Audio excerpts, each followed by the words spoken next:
la memoria y la pedagogía.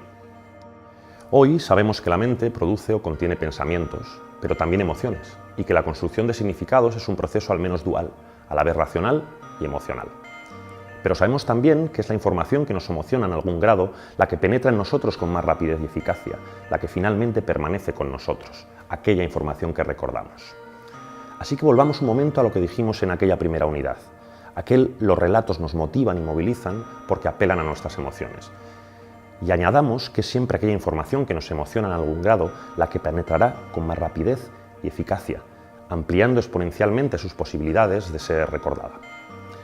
Con esto llegamos por fin a nuestra siguiente afirmación, que es la siguiente. Los relatos son una de las herramientas pedagógicas más eficaces de la historia.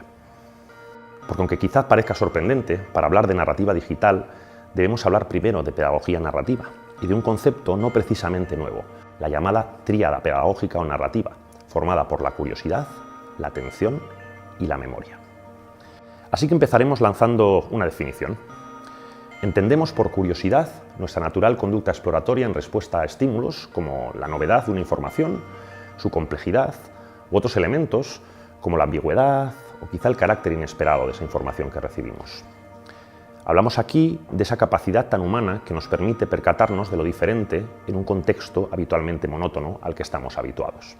De hecho, pensadlo, normalmente prestamos atención a aquello que sobresale, lo que destaca es aquello que atrae nuestra curiosidad.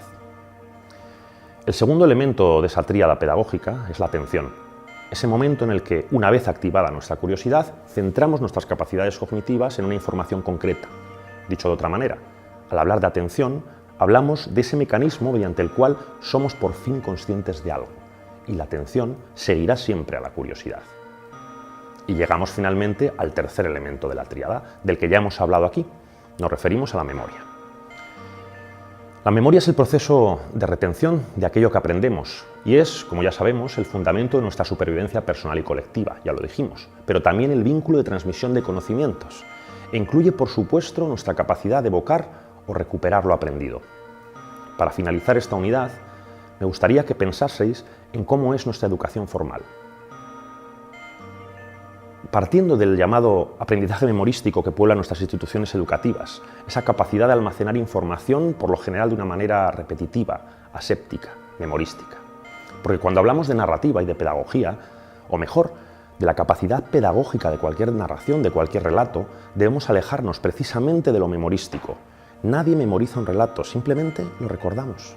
¿Y por qué lo recordamos? Porque los relatos, las buenas historias, no son memorísticas, sino memorables. Porque los buenos relatos merecen ser recordados.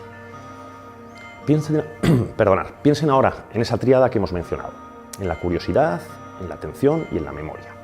¿Acaso no la observamos también en las buenas historias? ¿Cómo funciona sino un relato, un buen cuento, una buena historia?